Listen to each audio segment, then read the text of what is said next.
Hi வணக்கம். Welcome back to RR buds blogs. நானும் உங்கள் தீபா.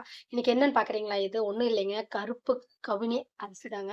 ஸோ அதில கஞ்சி வச்சிருக்கிறேன். ஆமா. ஸோ எல்லாத்துக்குமே வந்து சளி, காய்ச்சல், இருமல் எங்க வீட்ல எல்லாத்துக்குமே. ஸோ அதனால வந்து கஞ்சி குடிக்கலாம் காலையில அப்படின்னு சொல்லிட்டு இந்த கருப்பு கவுனி இருக்கு இல்லையா? ஸோ இதில வந்து நான் கஞ்சி வச்சிருக்கிறேன். ஆமா. ஒண்ணும் இல்லைங்க. கருப்பு கவுனிய வந்து நான் நைட்டே ஊற வச்சுட்டேன். ஆமா. நைட்டே ஊற வச்சுட்டு காலையில ஆ கொஞ்சம் அரிசி தண்ணி கொஞ்சம் எச்சா வச்சு அ கொ கஞ்சி மாரி நம்ம வந்து குக்கர்ல விட்டு ஒரு 5 விசில் விட்டு இறக்கிக்கிட்டேன். இறக்குனதுக்கப்புறம் பார்த்தீங்கன்னா, நல்லா பாருங்க இந்த மாரி இருக்குது. சூப்பரா இருக்குது. நான் இப்ப டேஸ்ட் பண்ணி பார்க்குறேன். முதல் முறையா வந்து ஆமா பருப்பு கவுனி கஞ்சி குடிக்க போறேன்.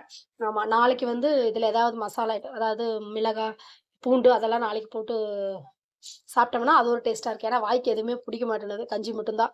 ஸோ அதனால பாருங்க கருப்பு கவுனி கஞ்சி ரெடி ஆயிருச்சு. இத வந்து அ ஆமா. இத வந்து எப்படி பண்றது அப்படின்றத நாளைக்கு ஃபுல்லா காமிக்கிறேன் உங்களுக்கு. ஓகேங்களா? இப்ப வந்து கருப்பு கவுனி கஞ்சி குடிக்க போறேன். வாங்க நீங்களும் குடிக்கலாம். தெம்பா இருக்கு உடம்புக்கு. ஏன்னா சளி, காய்ச்சல் எல்லாம் பிடிச்சங்காட்டிக்கு ரொம்ப எல்லாத்துக்குமே ரொம்ப ரொம்ப ரொம்ப ரொம்ப சளி. என்ன பண்ணுவதுன்னு தெரியவில்லை. ஆமா. ஓகேங்களா? இந்தா ரெடி ஆயிருச்சு. பாருங்கள். கருப்பு கவனி கஞ்சி குடிக்கலாம். Thank you so much.